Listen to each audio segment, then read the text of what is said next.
Om.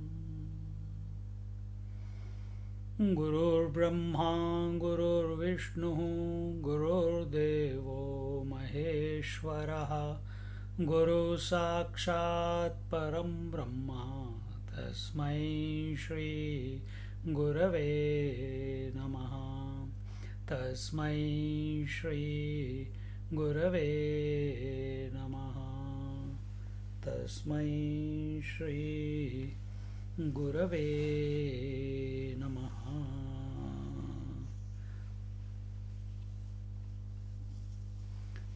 We are in Kena Upanishad, second part, verse number. What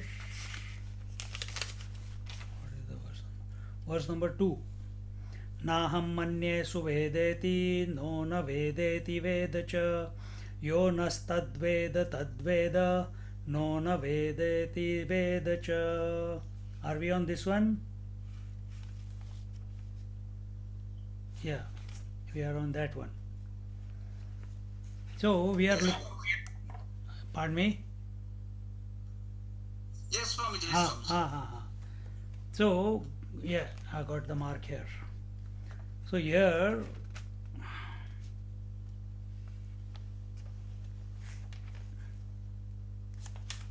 the student told that where are we? Hey, 1 minute, huh?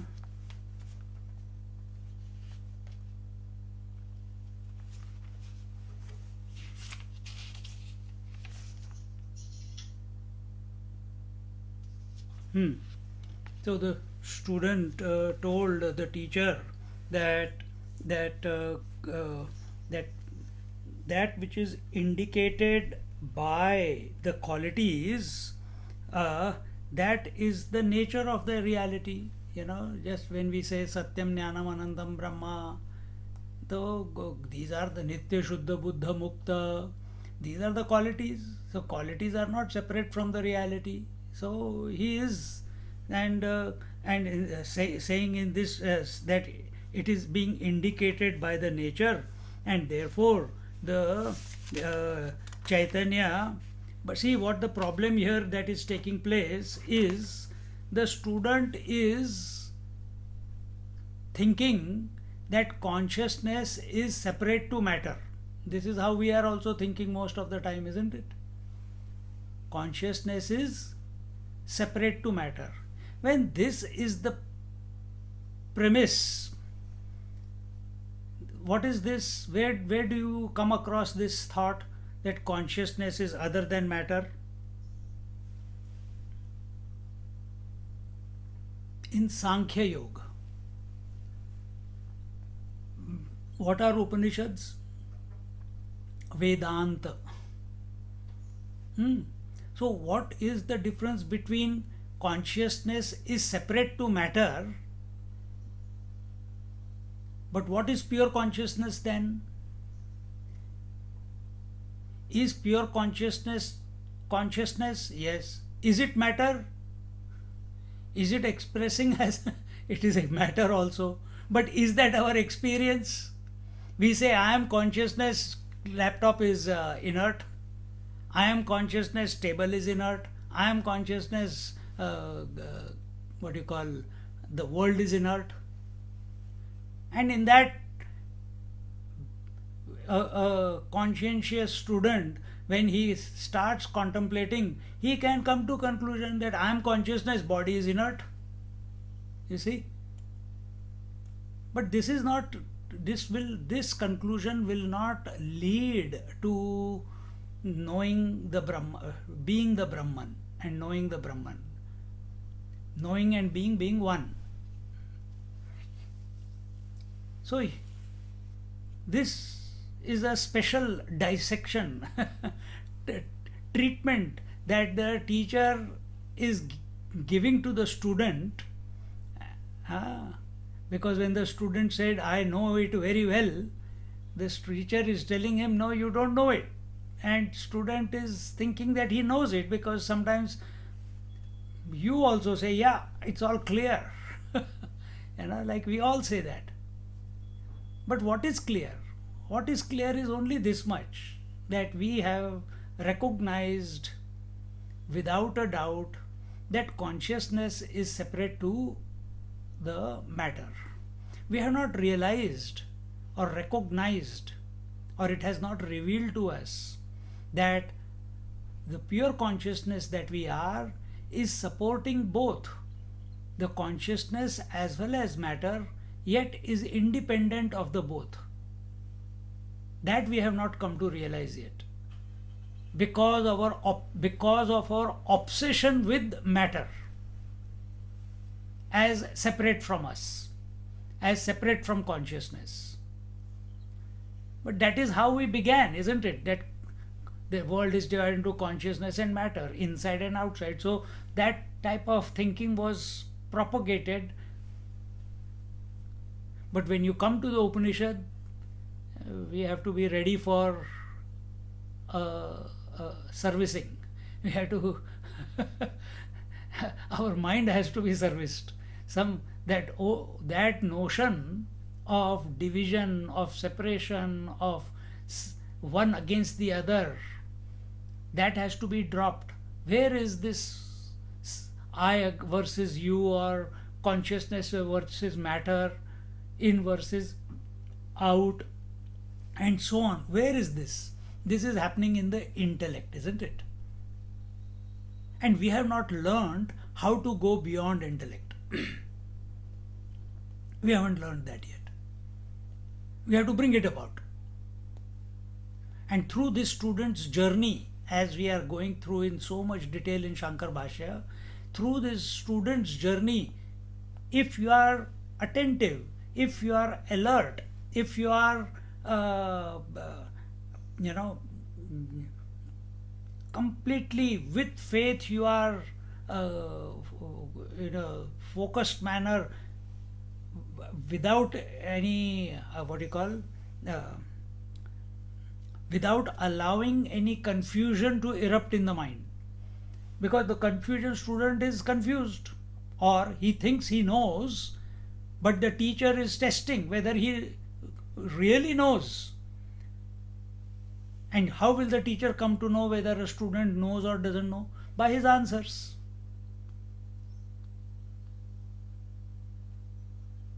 So he is shaking the student. Teacher also wants the students to come to know. See? But he should not go away with half the knowledge. And therefore, this treatment, which seems a little bit harsh, it seems a little bit matter of fact, that treatment is being given to the student. So the student is saying here that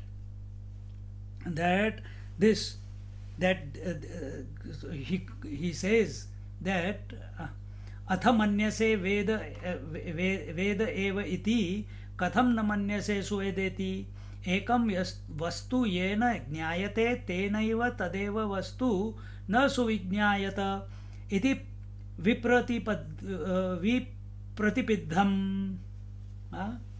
So the atha, therefore the Chaitanya is said to be other than Prithvi, so it is other than the inert world. But when it's said that it is the eye of the eye, ear of the ear, therefore Brahman is itself, the student is saying, the Brahman itself is not having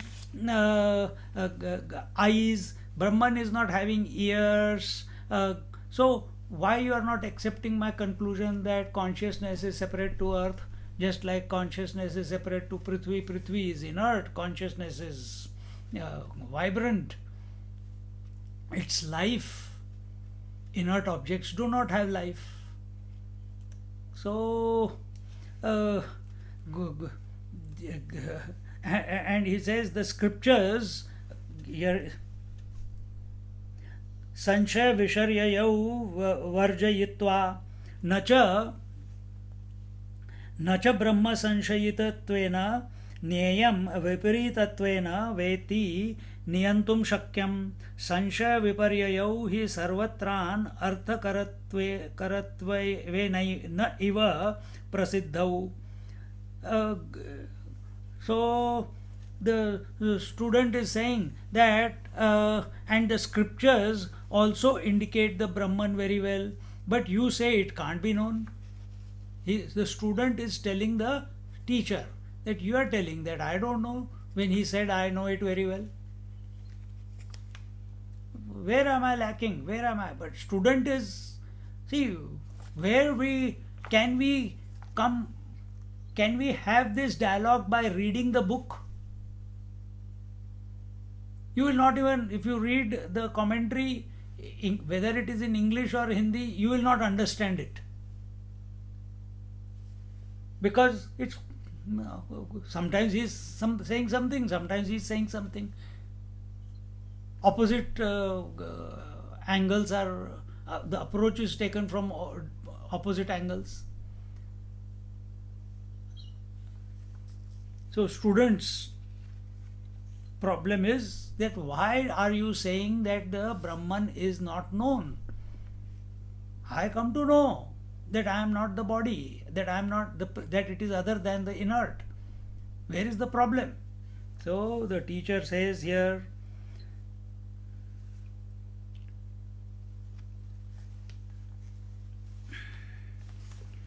see the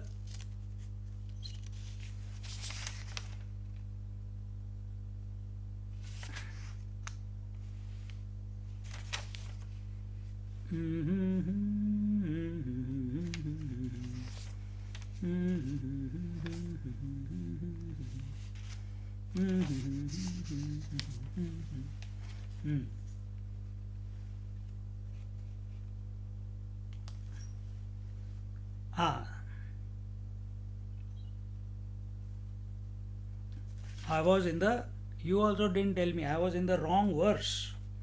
From there only I started. Page 64. We are not at page 64. We are at page 61. 61. We are still in verse. We are doing the verse 1. We were at page 60. सत्यम एवं तथापि तदन्तः करण देहेन्द्रिय उपाधि द्वारेण इव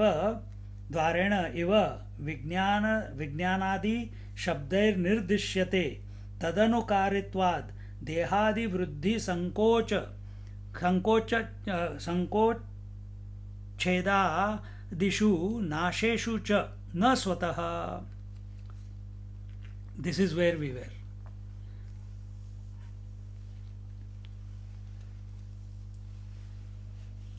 And here what was told when he said satyam evam, here another doubt was put by the student. See, here also it began with nanu ye naiva, so that's why we got confused.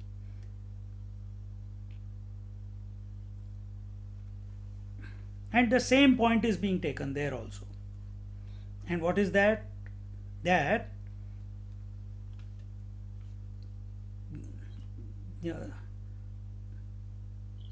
the Chaitanya is other than the Prithvi, and therefore other than the inert matter. Then what does the teacher say? Teacher says Satyam. He wants to encourage the student. He doesn't want to say that you are wrong. You can never come to know that you are going in the very wrong direction. This is not the way. Because he sees the quality of the student, that the student is focused, single pointed, he is contemplative, he is wanting, he has this intense desire to know, he is having the faculty of discrimination, he is not unnecessarily initiating the thinking process just to prove a point or to argue with the teacher. All these are, the teacher is always observing all this. And therefore the teacher says satyam evam. And what is satyam evam? He says that Brahman is indicated by the upadhis, but it is not associated with the upadhis. When the upadhis die, Brahman does not die. When the upadhis are inert, isn't it? When the upadhis are, yes, Brahman is associated with the gross, larger than the largest, smaller than the smallest. What are the upadhis? Desh, Kala, Vastu. He is associated with all of these, subtle and gross, big and small. Gross, subtle and causal. But when they go away, they go out of existence. Brahman doesn't go out of existence. Brahman doesn't go out of existence. See? So he did not say you are wrong. He did not say. He is just guiding the student's mind to the correct conclusion or to the correct understanding. He can only use words.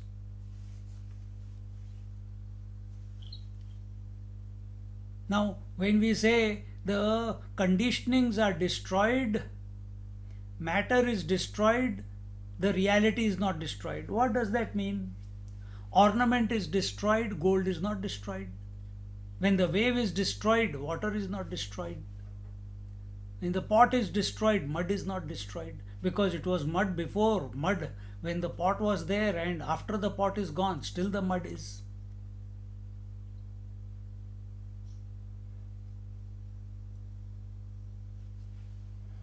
Our experience of life is like the electricity expressing through bulb. Electricity expressed through the bulb, it is light. When it is not expressing, there is no electricity. It is there. It's not manifesting, that's all. But here in this example, that is one example, one way of looking at it. And the other way is, this example is limited because light and the bulb are absolutely, electricity and the bulb are absolutely opposite qualities. One is and yet can't be seen. The other is but cannot light up by itself. Both are is, electricity also is, this also is, but electricity has no form, bulb has form. But until and unless they don't come together, when we take these type of examples, then, Brahman is supporting, electricity is supporting the bulb. How can electricity support the bulb? Electricity can manifest through the bulb. Now, this is where this example becomes limited. Because what is the Brahman?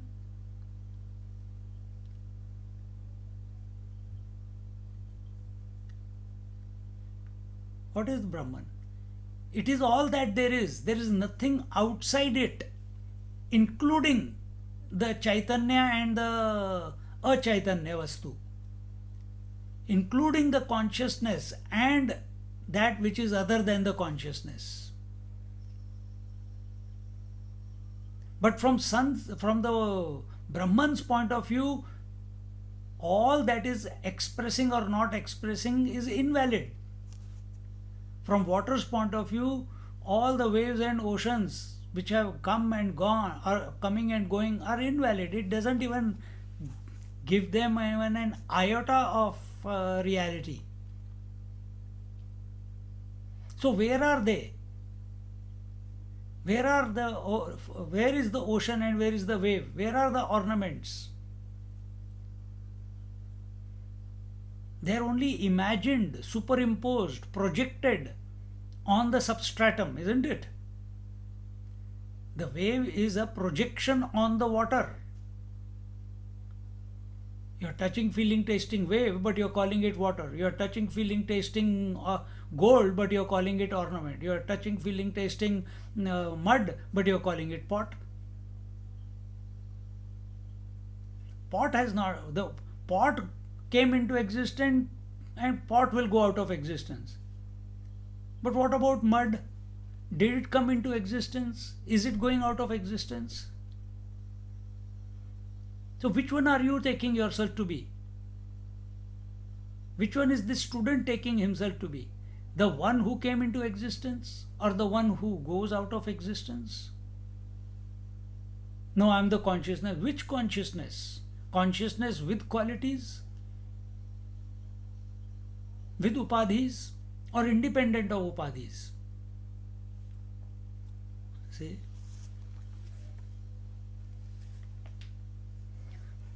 So, therefore, the teacher says here that swastu, swatastu, avijnatam vijanatam vijnatam avijanatam kena Upanishad, second part, third verse. That is the next to next verse which is going to come. Iti sthitam bhavishyati. But Brahman is not like that. Then what is it? Avijnatam vijanatam. Those who do not know, they cannot come to know. And those who know, they don't know. So, this is the language with which it is communicated to the student. That if you think you know, you don't know. And if you say, no, I don't know, then you don't know. See?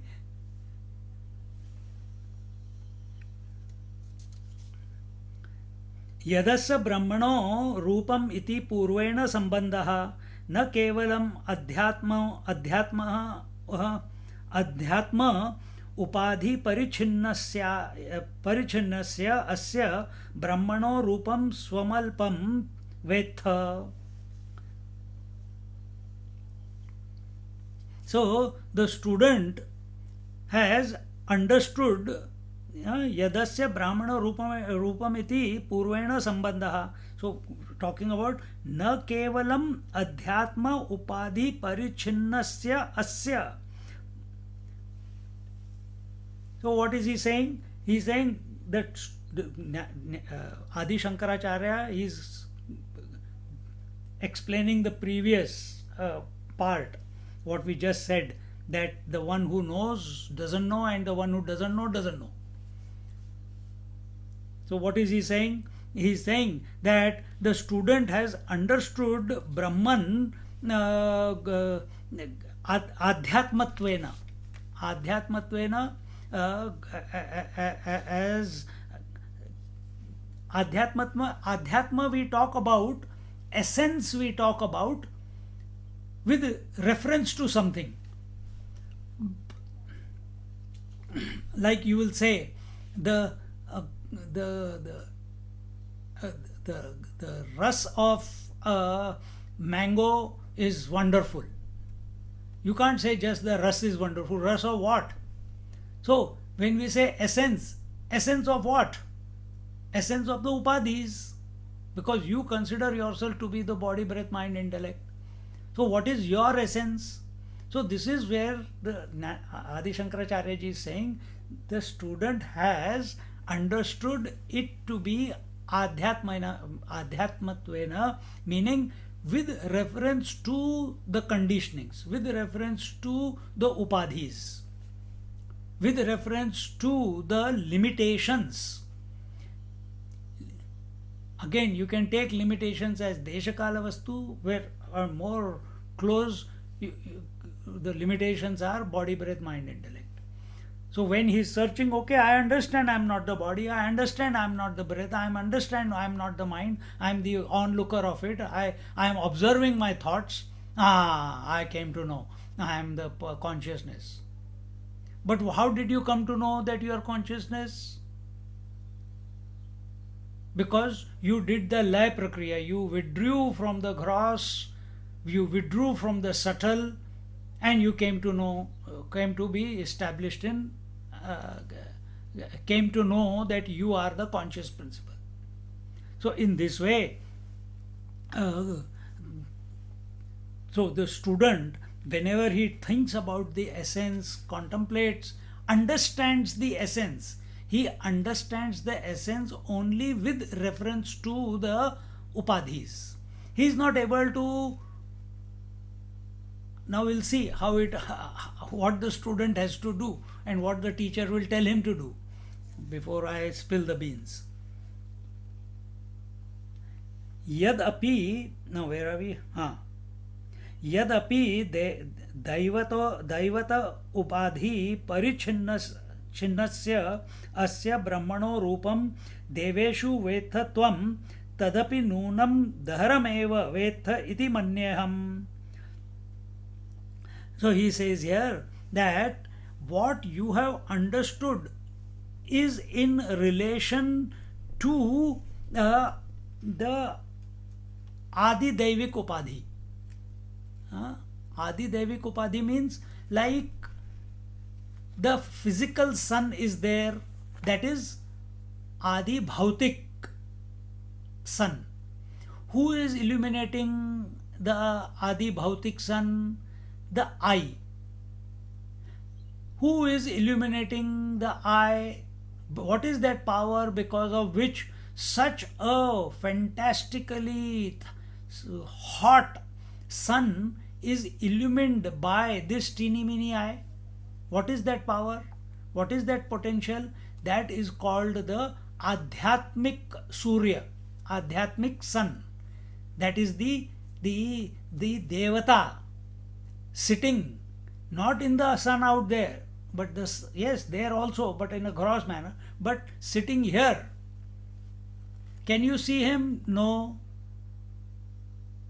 But his he is the one who's giving you the power of vision to illuminate that hot sun also.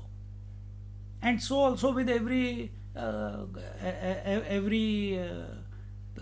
karmendriya, jnanendriya, mana buddhi, chit, everywhere. See? So the teacher is saying that that you are taking this Adi Devik Upadhi as the eye sees the physical sun and is presided by the Lord Surya. Therefore, teacher says that I think you have not understood Brahman very well, because your attention is on the productive potential. Your attention is on that because of which this body is functioning. For example, so when you say my attention, I am very clear that my attention, that it is the consciousness because of which the body is functioning, which means your understanding of consciousness is with reference to the body, and you are not still accepting that you are the consciousness independent of the upadhi, independent of the conditionings. You still not accepted that you are the consciousness as it is. So therefore the teacher tells the student, I don't think you have understood Brahman very well. And therefore,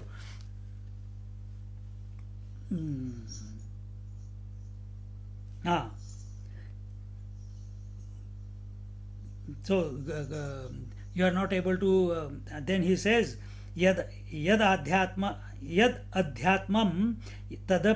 yadapi deveshu tadapi cha उपाधि परिच्छिन्नत्वाद दहरत्वात् न निवर्तते यत्तु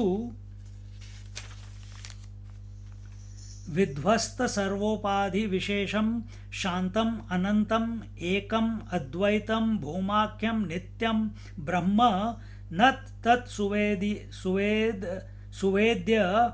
swedyam ityabhiprayah. So the teacher tells that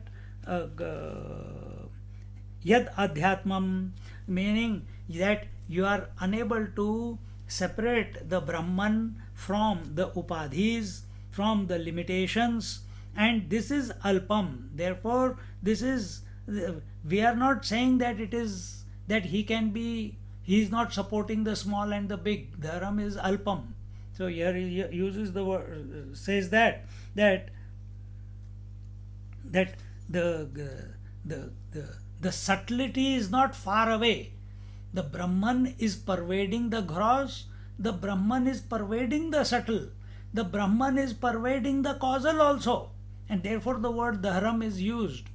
That here he says that it is alpam, and but he makes a gives a caution to the student, but vidhvasta sarvopadhi vishesham, and then he gives the adjectives shantam anantam ane ekam advaitam bhumakyam nityam brahma. And what does he say there? That reality which is recognized free from all adjectives, that reality which is recognized free from all adjectives. And what are those adjectives or qualities?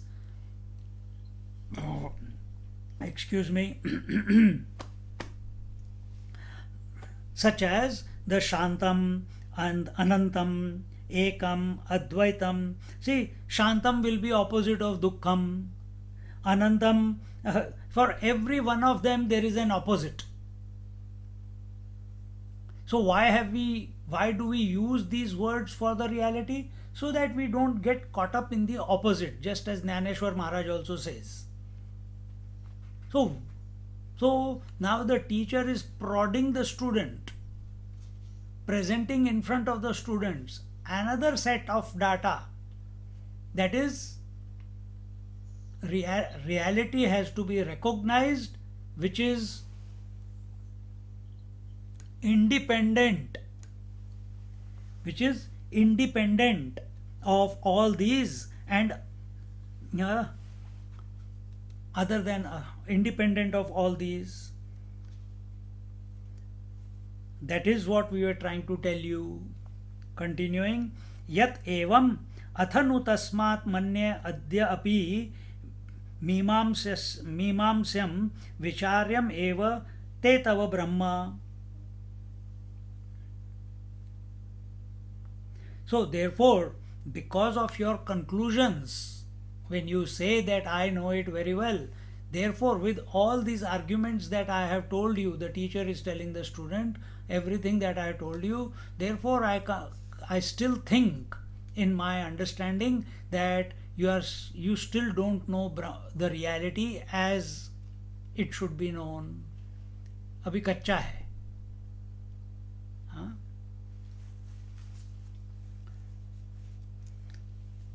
See, in many people,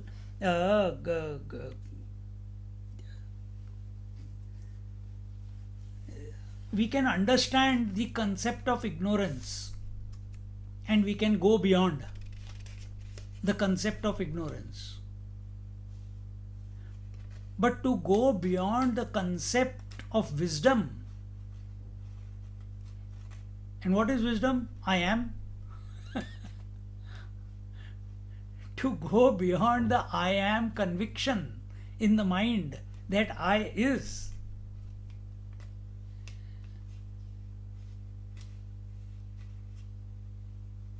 it requires sadhana, it requires deep contemplation. It requires grace. It requires cool-headedness.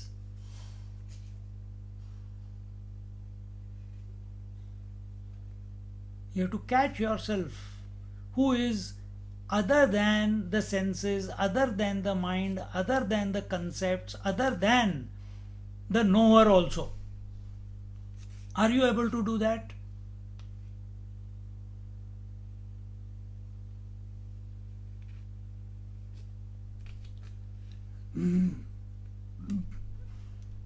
So, what is in this verse? What is the teacher telling the student? That the truth is, the reality is other than consciousness and matter. Consciousness and matter are the phenomena which are expressing. Reality is supporting the phenomena, yet beyond the phenomena. Fourth and fifth verse of chapter 9 of Bhagavad Gita.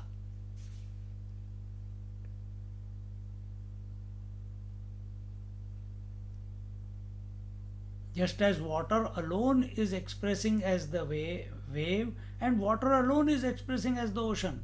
Similarly, that reality alone is, I can't even say expressing, supporting the expression of the subject as well as the object.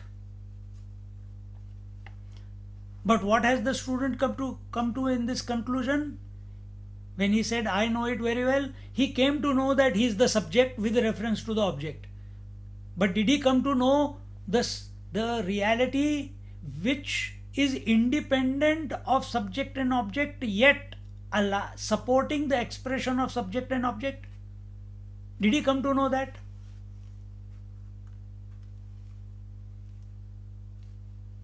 Have we come to that point?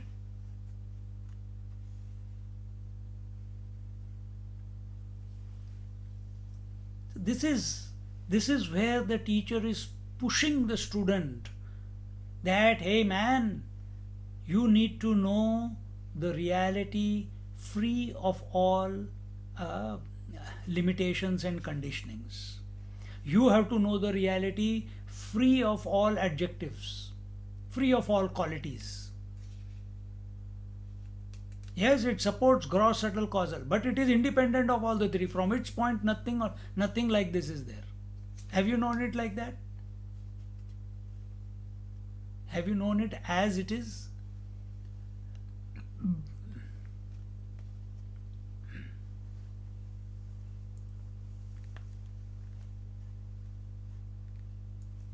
एवं आचार्योक्तः शिष्य एकांते उपविष्टः समाहितः सन् यथोक्तम् आचार्येण आगमर्थतो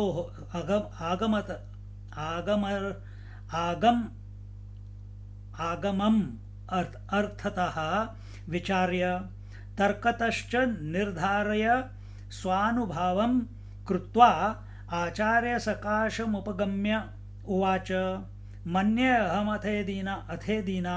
अथेदानीं viditam brahmeti. So then when the student was told or guided or corrected as to his conclusion, where he said, what?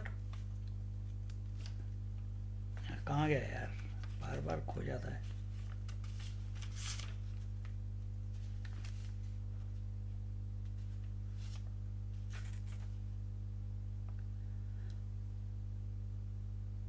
When he was told that you haven't come to know the truth correctly, so the student taking it not, हम क्या करते हैं, if we ask a question and the teacher says, that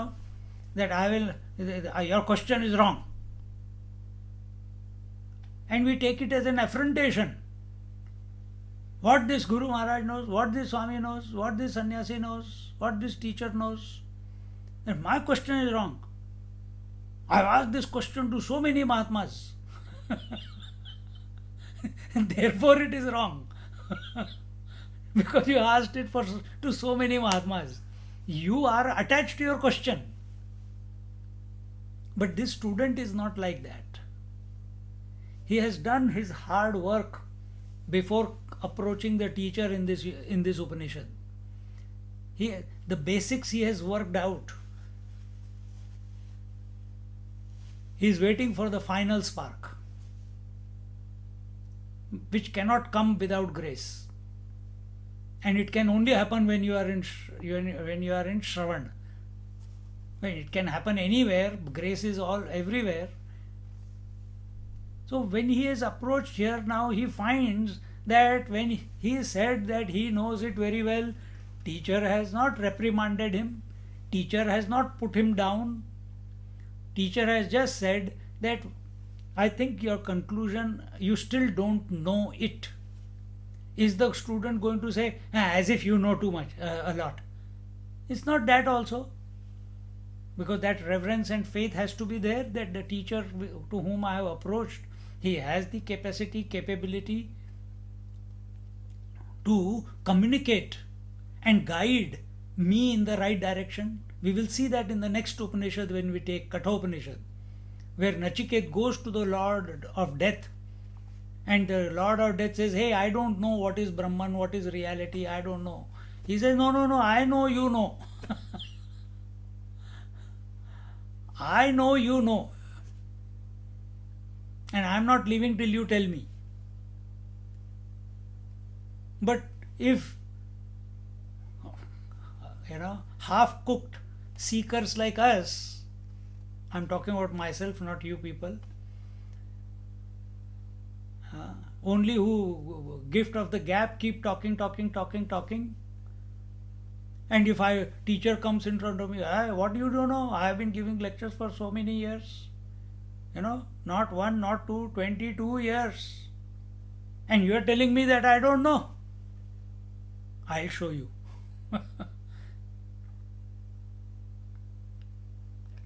I'll stop talking. We get into an argument. We'll try to avoid that teacher then. We will not listen to that person's satsang. Why? Because he said that you don't know it very well yet. After 22 years you are telling me that I don't know it very well. Parshuram, in Tripura Rahasya, Parshuram went to Matanga Rishi. He told him the truth, what is Brahman. He did not accept it. He says, I don't think you know. He didn't say it, but just smiled and moved away. Because he said, you are Brahman. How can I be Brahman? I did not do any sadhana. I did not do any yoga. I did not do any puja. I did not do any single pointed yoga exercise. So he asked Matangi, how do you say that? I didn't do anything, then how can you say I am Brahman? He says, what are you? Everything is Brahman only. He says, no. There must be something to be done to know it. He says, yes. Because wise people don't get into argument. He says, yes, there is something to be done. There is one teacher, if you go further on the Mahendra Parvat, he is waiting for you. You go there, he will guide you. When he went there, that teacher told, Guru Maharaj said that everything is Brahman. I think he's gone cuckoo. He's telling me I am also Brahman. And I have not done anything. I just killed 21 times all the Kshatriyas on the planet. And now he's telling me I am Brahman. Don't I have to atone for my sins? Don't I have to purify myself? No, you are absolutely right. It was Dattatreya Maharaj waiting there. And he came to know, अच्छा इसका ये नुस्खा है. Yeah. What you are saying is, let's not talk about that, Guru Maharaj. Let's talk about you. Yes. What you want to do? You want to do sadhana? Yes. Okay. Climb this mountain, make a pind, and do its puja, Devi puja. For 12 years, Parshuramji did the puja. 12 years. He gave her bath, he gave her food, he made the Naivedya. That's alone he ate. He gave her nice bed to sleep, but slept on the ground. He gave her, to that statue made out of the mud, he gave the umbrella so that she doesn't get hot, but himself is sleeping in the hot sun. And this way 12 years went by. And after 12 years, one day, towards that time, suddenly the question came into his mind, how come this Devi is more important? It is inert, I am conscious. So who is more important? Conscious is more important or inert is more important? And with this doubt, he went down and went to Dattatreya Maharaj. Dattatreya Maharaj said, he asked the same question, what is more important? Is this mud Brahman, or consciousness is Brahman? See? And then the dialogue took place, and then he came. We are also like him. Oh, I have done so much wrong. Don't I have to kayena vacha manasendriyaiva buddhyatmanava prakriti svabhavat offer everything to the Lord? Why? Out of fear that we had done something wrong.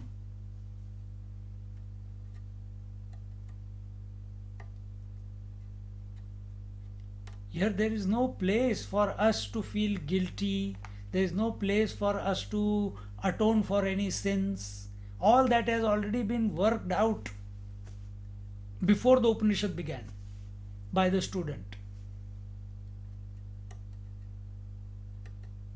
That is not at all a topic of discussion in this entire Upanishad. Why it is not? Because it is not important.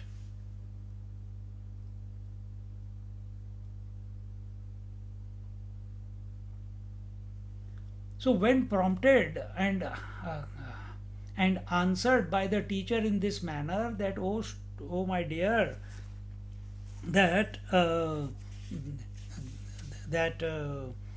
what you have understood is not complete, and so and you need to recognize the reality, the truth, without any adjectives, and free from all conditionings or limitations. So the student here, what we read here was, Evam Acharyokta Shishya Ekante Upavishtaha. So within the ashram, he took one corner space in the ashram, undisturbed by anyone. He sat and started contemplating on what the teacher has said. He didn't leave the ashram. He didn't leave the ashram in anger. That what does the Guru Maharaj think? He says, he knows that I don't know. Instead, he sat down in a corner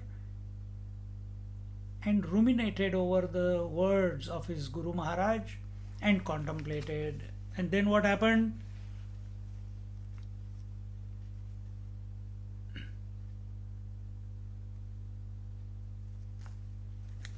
And then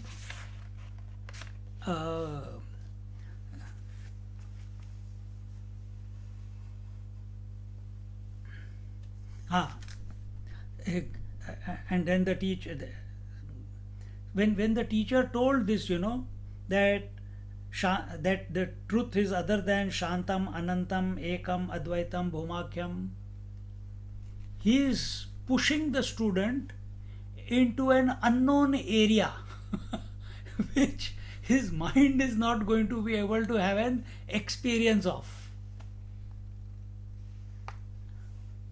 See, you and me, when I speak to you and you are listening to me, yes, truth is other than all these, but it is only at the intellectual level that we have understood. This student is not, he is being prompted by the teacher to go beyond the intellect.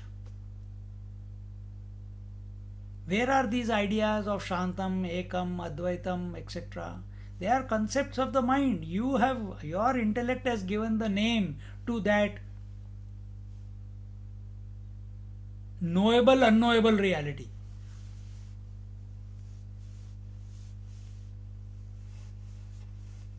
See? So he went to and what did the teacher say?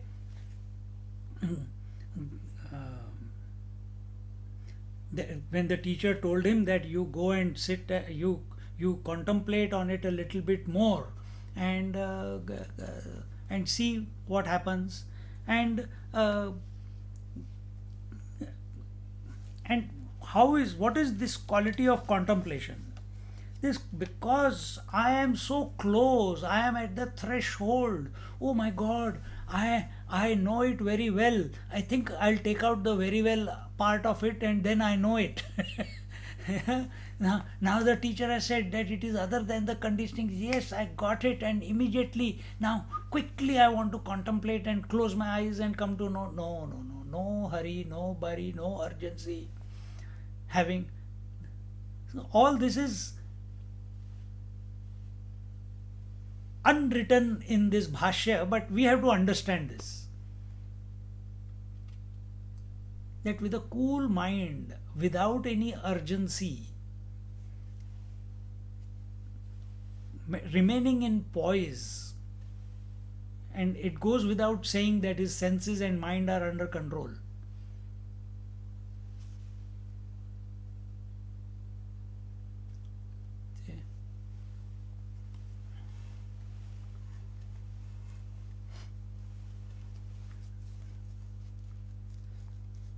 And most important part. What is the most important part when we go to the seat of meditation? Like he is going. Here the teacher is telling you, go contemplate. And I keep telling you so many times, when we contemplate on such words like infinite and unborn and undying and most ancient, etc., what are these type of words? Which do not lead to any conclusion, isn't it? I said it so many times. Exactly the same thing here also, that when you go and contemplate on what I have said, you must don't expect for something to happen. Nothing is going to happen when you come to abide in the truth. It's the most commoner than the commonest. Is the most common. What are you doing? You are leaving specificity and becoming non-specific. Ornament is specific, gold is non-specific. Wave is specific, water is non-specific. All specificity within us is only at the thought and conceptual level. And we have to drop that specificity. See? And the student went and started contemplating and started to decontaminate his mind from all objectivity of experience of this reality. And then now, as a result, no time is given, and as a result, he came to recognize the truth. And having recognized the truth, here it says, what?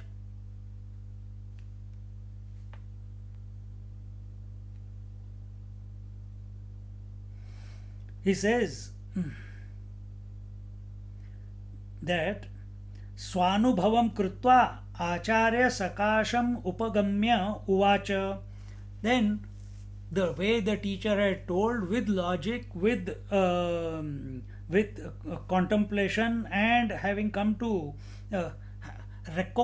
recognize the truth as the self alone, independent of everything, he came in front of the teacher and he said, what did he say?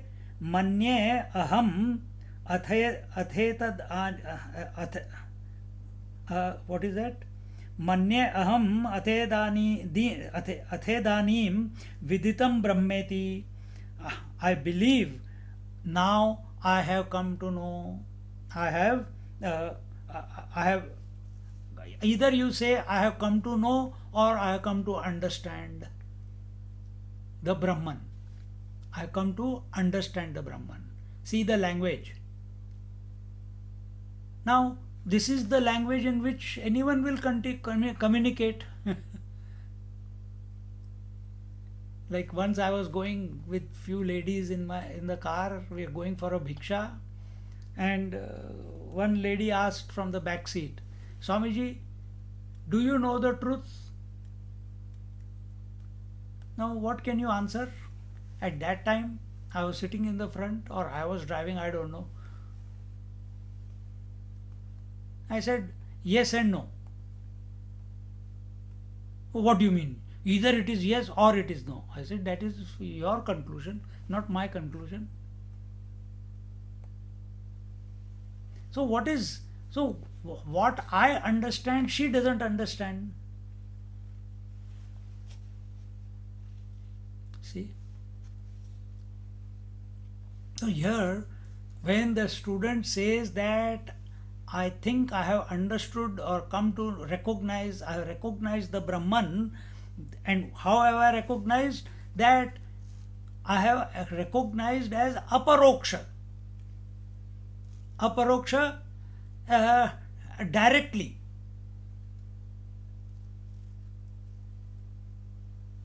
See, when there is, we can say it this way, when there is understanding of Brahman, it is indirect uh, realization, if I can use that word. Indirect realization of the truth is through understanding, but direct realization, we have to use these words. What to do? Another word for direct realization, if I say it in Sanskrit, it will aparoksha anubhuti. Aparoksha, not separate. So you have come to realize the reality not separate from yourself, from the self.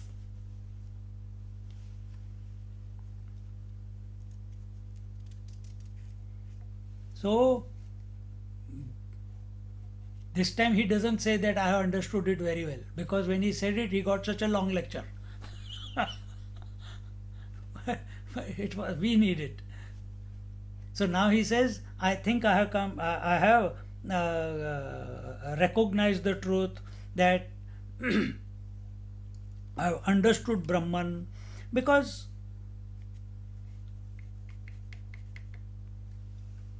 reality is not communicating. Reality doesn't need to communicate to anyone. Water is not trying, saying, you know, last time when you came into the ocean, you did shushu. So this time when you come, I'm going to shoot a tsunami in your direction. Does water say that? I'm going to give you punishment for that. Does water say that? No. So water is not anti anything, and water is not for anything. See? So here when a Guru Maharaj is sitting in front, the student is sitting, student is wanting to know, student is wanting to realize.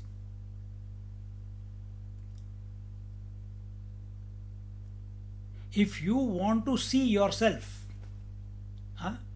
if you want to see yourself, you will come face to face with some material where there is a reflection.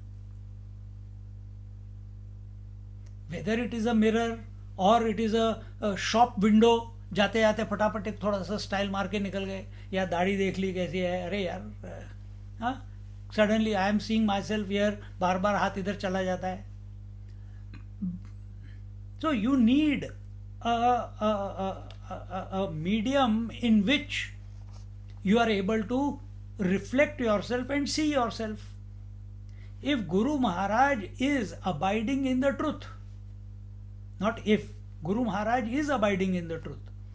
And how will the student come to know that he has come to the right conclusion or not?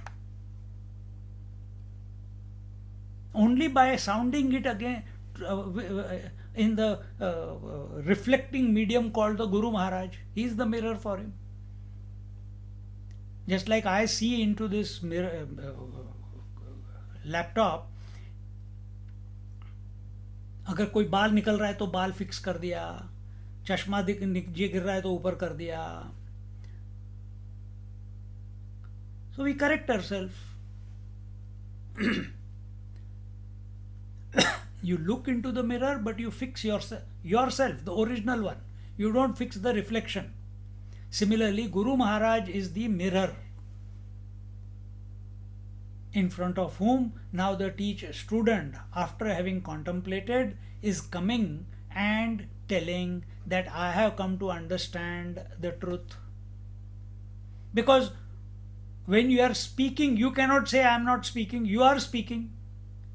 When you are speaking, thoughts, concept, ideas will be presented. Where are they presented from? Are they getting presented from the truth? No. Truth, from truth point of view, there is it alone is. From truth point of view, it alone is. Then who is communicating about the truth? The mind or the intellect, the I, the phenomenal I. Now, what is the quality of communication of this student who has now contemplated and come to know?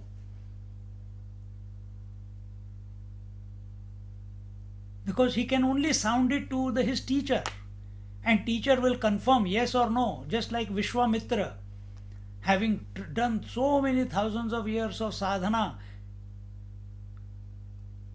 He said, when he was called to the Swarg, he says, don't call me, don't call me. He felt only when Vishishta Bhagwan, till then he has never fallen at the feet of sage Vashishta, because he felt he was anti. He wanted to defeat sage Vashishta.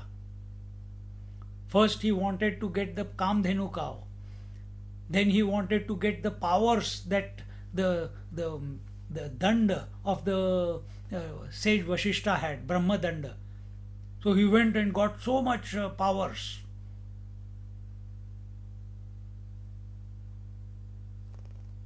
And then so many siddhis came, he created another heaven for Trishanku and this and that, but eventually he realized the world is like this only. Let me focus on on myself, on the truth.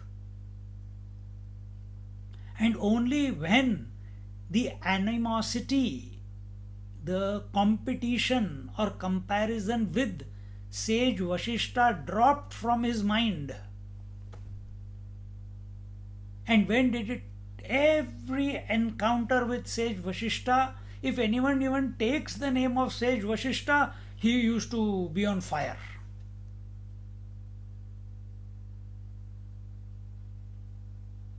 But when he goes to the heaven in that Brahma Sabha,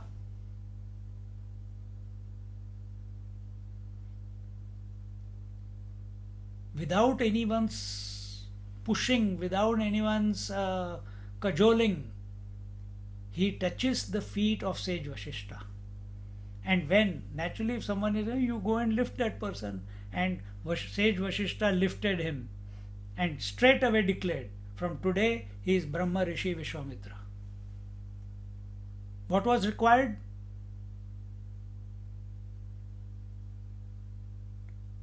Whom he had the issue with throughout his life?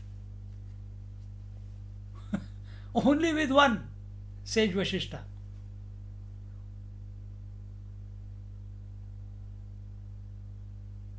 Sage Vashishta. And he could not declare he is Brahma Rishi until and unless everyone else was calling him Brahma Rishi. But he says, no, only when sage Vashishta calls me Brahma Rishi, I will truly believe that I am a Brahma Rishi. And sage Vashishta, being such a great sage, he knew exactly what is going on in the mind of anyone. Even if a hidden iota of hatred or animosity or issue is there, he would come to know. So when he says, only when sage Vashishta will say that I am Brahma Rishi, I am, and he touches the feet, then he is declared. So was he not already Brahma Rishi? He was. He didn't say I am Brahma Rishi. Everyone else started telling him because of all the powers and all the knowledge that he had. The purity that he had attained. Even God started calling him. But that was not a Why the whole universe is saying you are Brahma Rishi? Why do I need acceptance as Brahma Rishi from Sage Vashishta? Because that will be a arrogant, that will be an ego trip, and therefore he's so cooled down now that he, out of his humility, he says, even though he knows, yet he says that until he doesn't say, I will not call myself Brahma Rishi. Similarly, in our life, who will tell us? Our Guru Maharaj will tell us, isn't it? How will he tell us? Either through observation, either through shaking you, questioning you, and that's what is going on in this Upanishad.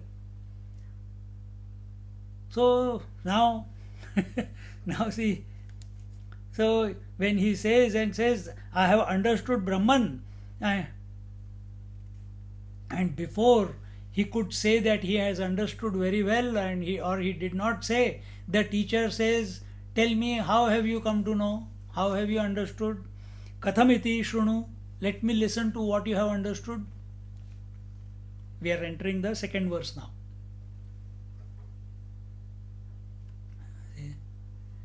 So now see the language that he uses. Naham man. So, and this is the expression of the student's own experience of realization, and he is trying to communicate it to his teacher. Naham manye suvedeti, naham manye suvedeti, no na vedeti vedacha, no na vedeti vedacha, yo nastadveda tadveda, yo nastadveda tadveda, no na vedeti vedacha, no na vedeti vedacha. Together. Naham manye suvedeti, no na vedeti vedacha, yo nastadveda tadveda, no na vedeti vedacha.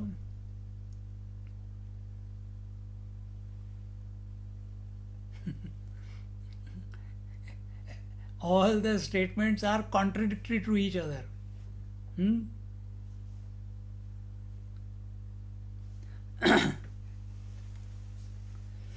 What does he say? He says, Naham manya suvedeti. What I have understood, the teacher says, tell me what have you understood? Because he said, I have understood Brahman. He said, I have understood that I have not understood. What I have not? I have understood that I have not understood very well. That is the first. Naham manya suvedeti. Then second part is Nona vedeti vedacha. And if he says that, oh, so you don't know it very well, which means you have not understood. But before the teacher could say that, he says, no, naha na vedeti vedacha. It's not that. It's not like that. I understand that I have not understood, but at the same time,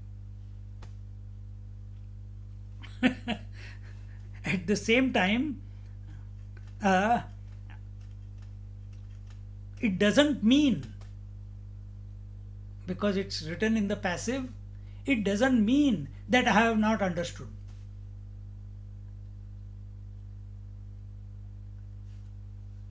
He's not saying that I have understood. He says it does not mean that I have not understood. No na vedeti vedacha. Then yonas tadveda tadveda. And therefore, no nas tadveda tadveda, no na vedeti vedacha. Therefore, I know it and I don't know it also.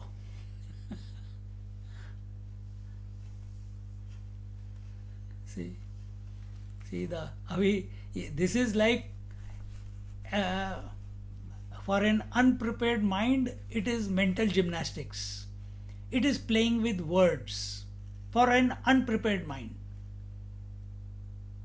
What is he talking about? Man, what is this? I know it, I don't know it, I don't know it very well, I know it very well. What is this going on? This will happen only if you are trying to understand.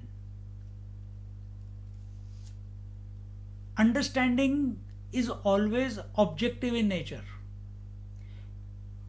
But his words are not coming from objectively knowing something. His words are coming out from subjectively experiencing, and then he is trying to put it in words to communicate it to the teacher what he has just experienced.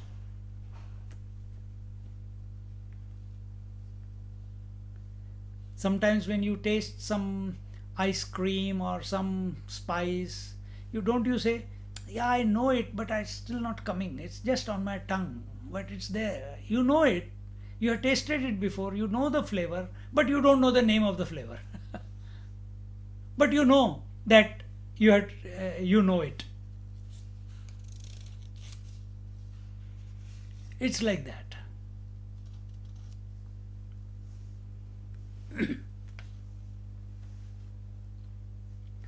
न अहम मन्ये सुवेदेति न एव अहम मन्ये सुवेद ब्रह्मेति नैव तर्हि विदितं त्वया ब्रह्मेत्युक्ते आह.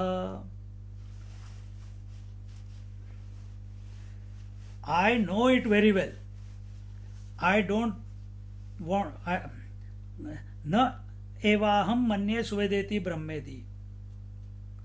That I do not. I know it very well. I don't know it very well. No, I don't believe that I know it very well. In other words, I know the Brahman.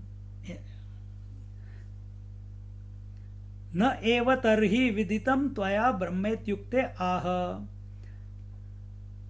And this also I cannot say it conclusively that I know it. I can't say it conclusively. Then the teacher says that Tvaya Brahmet Yukte Aha. Maybe that that probably you haven't come to know the Brahman then. You haven't come to know the reality. Then the student says, No na vedeti vedacha. No na vedeti vedacha. That I don't know, it is not so also. No na vedeti, I don't know. Vedacha. Veda here means know, not Vedas. Veda means to know. And it is so I don't I don't know. It is not like that also. I know. Then continuing, Nanu vipratishiddham na aham manye suvedeti no na vedeti vedacha iti yadi na manyase suvedeti katham manyase vedacha cheti. Guru Maharaj says now. The Guru Maharaj is now going to shake the student by asking a question. And what does he say? He says, are you not talking in contradictory terms, man? You say, I don't know, and then you say, it is not that I don't know, I know. Then you say, I don't know very well, but I don't know, but I know. What is this going on? Are you playing with words?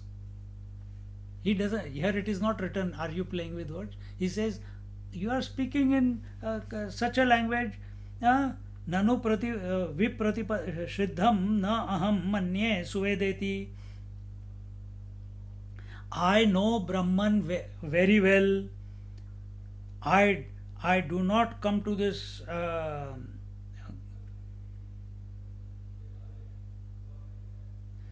So you are contradicting that I don't know, yet I know. So what does the student say? Uh, अथ मन्यसे वेद एव इति कथम न मन्यसे सुवेदेति एकं वस्तु येन ज्ञायते तेनैव तदेव वस्तु न सुविज्ञायत इति विप्रतिपत्ति सिद्धम संशय विपर्ययौ वर्जयित्वा. So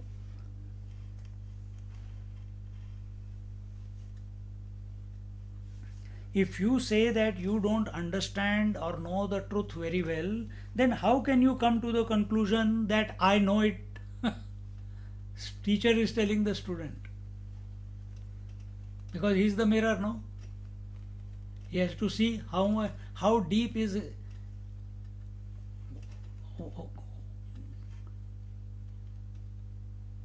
He has made a statement, but can he hold on, or is he getting swayed? He is not, the teacher is not saying what he has said is right, the teacher is not saying that it is wrong. He is only taking into consideration what has been said. That's it.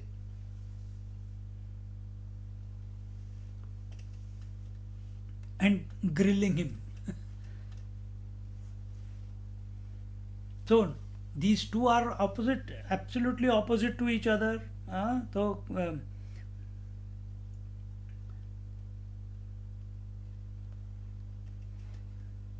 So if you say that I don't know, but it's not that I don't know, I know, then why don't you clearly say that I know it? I know it. Why you have to say before that I don't know, but it does not mean that I don't know, I know it also. Why you have to say it in a roundabout way? Why can't you just straight away say I know it?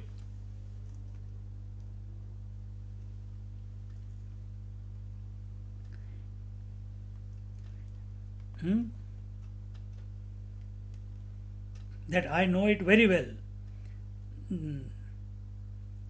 एकम वस्तु येन ज्ञायते तेनैव तदेव वस्तु न सुविज्ञायत इति विप्रतिपद्धिं सिद्धम संशय विपर्ययु वर्जयित्वा. So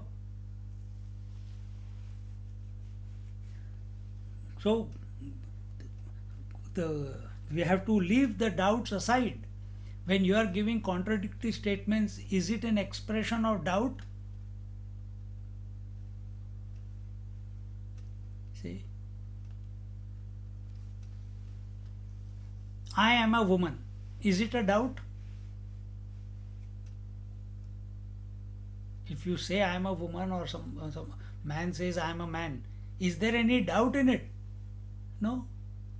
Then if you are Brahman and you know it, then why are you saying that in this roundabout way? Why can't you straightforward say I know it very well, full stop?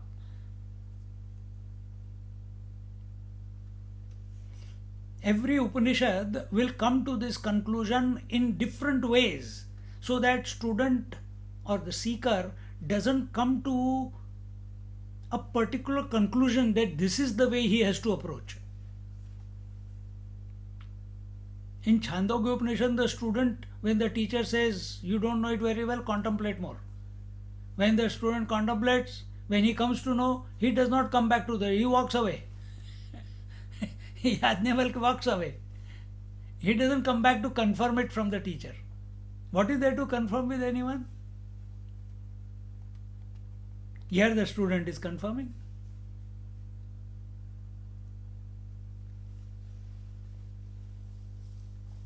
See? So in every Upanishad it will be a different approach. Prashna Upanishad, whenever we take it, it's a totally different approach. Mundaka Upanishad, again a different approach. Truth is the same. But why different approaches? For whom is the approach? for the one, for the individual, for the seeker. Who is a seeker? Who is still considering himself to be a consciousness as well as matter mixture. He is the seeker. If he is the truth, then he will not be a seeker, no? And are you the same who were yesterday? Are you the same who was 10 years ago? Are you the same person who was 20, 30, 40 years ago? The things that you are studying 40 years ago, are you still studying the same? The toys which you were playing with that time, are you still playing with the same? The car you were driving 40 years ago, are you driving the same? No. But you are still driving. Car is not the same. You are still speaking, but the quality of words are different. Similarly, truth is the same. Truth is the same. But its expression are myriad, infinite ways of expression. Water is the same, but no two waves are same. Similarly, why we have so many different Upanishads? For this reason. This is just a recognition that it can be spoken of in different ways. And it is not only 11 Upanishads, there are more than 100, so many Upanishads were there. We know 11 as the main ones. Otherwise, there is a complete mala of 108 Upanishads. Huh?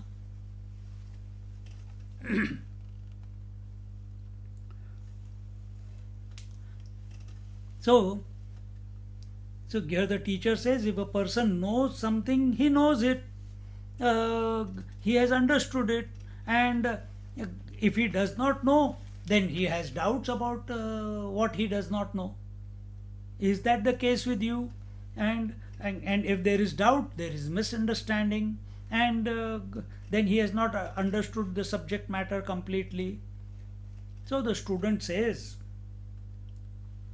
here it says, Sanchaya, nacha brahma sanshayitatvena gneyam viparitatvena veti niyantum shakyam sanshaya viparyayo hi sarvatran arthakaratvenaiva prasiddhau. So wherever there is, in short, what is told here, that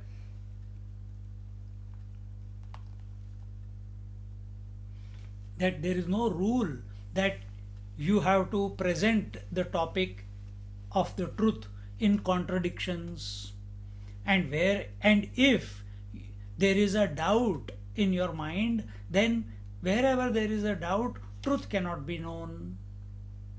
So the student says, evam understood your point, teacher. Evam आचार्येण विचाल्यमानः अपि शिष्यः न विचचाल अन्यदेव तद्विदितादथो अविदितात् अधि इति आचार्योक्तागम संप्रदाय बलात् उपपत्त्यनुभव बलाच्च जगर्ज च ब्रह्मविद्यायां दृढनिश्चयतां दर्शयन् आत्मनः. So in this way, here, okay, it is not evam, that okay teacher, vichalya manopi shishyo na vichachala, having shaken up by the teacher with these words before, that you should not have doubt, you should not have confusion, and if you know it, you should say it straightforward. Why you are saying it in contradictory language? Then maybe you have not understood it, etc., etc. All that what we just said. So having shaken up by the teacher in this manner, and what is that? That knowable is other than, and is other than the known and the unknown. And this is what the was said, iti acharyoktagam आचार्य उक्त आगम संप्रदाय बलात् उपपत्य अनुभव बलाच्च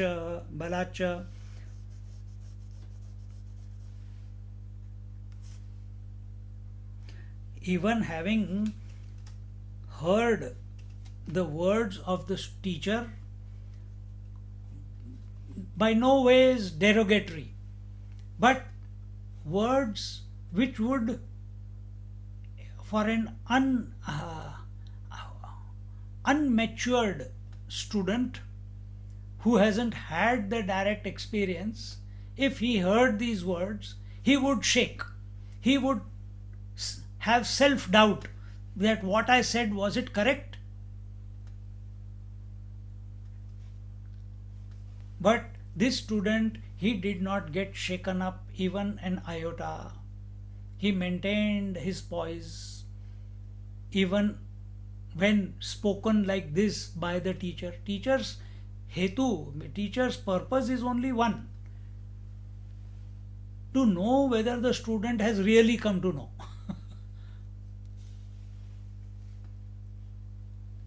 And therefore, instead, and he maintained his poise, and then what happened? Jagarja cha brahma vidyayam dridhanishchayatam darshayan atmanaha. And he started roaring his own direct experience of the truth.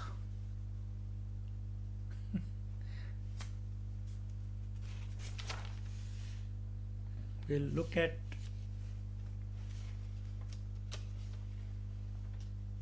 and what did he say? How did he roar the truth? That we will see in our next class.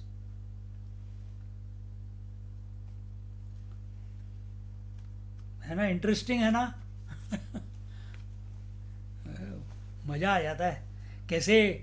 How 1.5 hours went, I don't even know. I just saw it already 9 o'clock. But if you are able to focus on the theme of the thought, the link, how it is unfolding, even while listening, then we are with the student, we are there.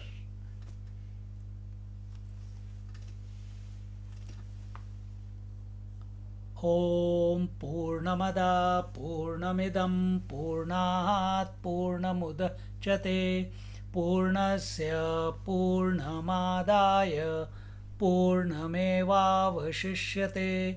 Om Shanti Shanti Shanti. Harihi Om. Shri Gurubhyo Namah. Harihi Om. Just sit quietly for a few moments.